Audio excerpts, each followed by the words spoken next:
السلام علیکم ورحمۃ اللہ وبرکاتہ۔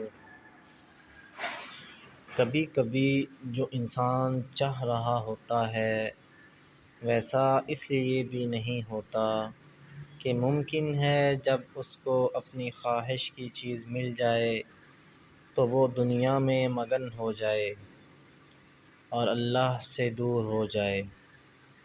جیسے قارون کو مال ملا تو اس نے اس کو اللہ کی راہ میں خرچ کرنے کی بجائے تکبر کا مظاہرہ کیا اور نعمت اس کے لیے زوال بن گئی۔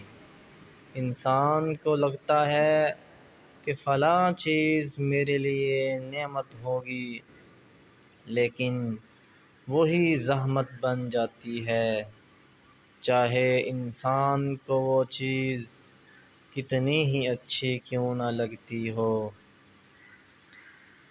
اس لیے ہمیشہ یہی سوچ رکھیں کہ اللہ تعالی سبحانہ و تعالی عز و جل ہمارے ساتھ ہے اور ہمارے لیے کیا بہتر ہے اور کیا نہیں وہ بہت ہی اچھی طرح جانتا ہے۔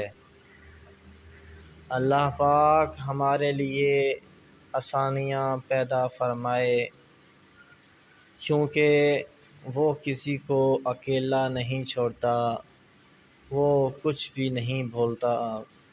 جیسے کہ قرآن مجید میں ہے ان اللہ مع الصابرین، اللہ پاک بے شک صبر کرنے والوں کے ساتھ ہے۔ السلام علیکم ورحمۃ اللہ وبرکاتہ۔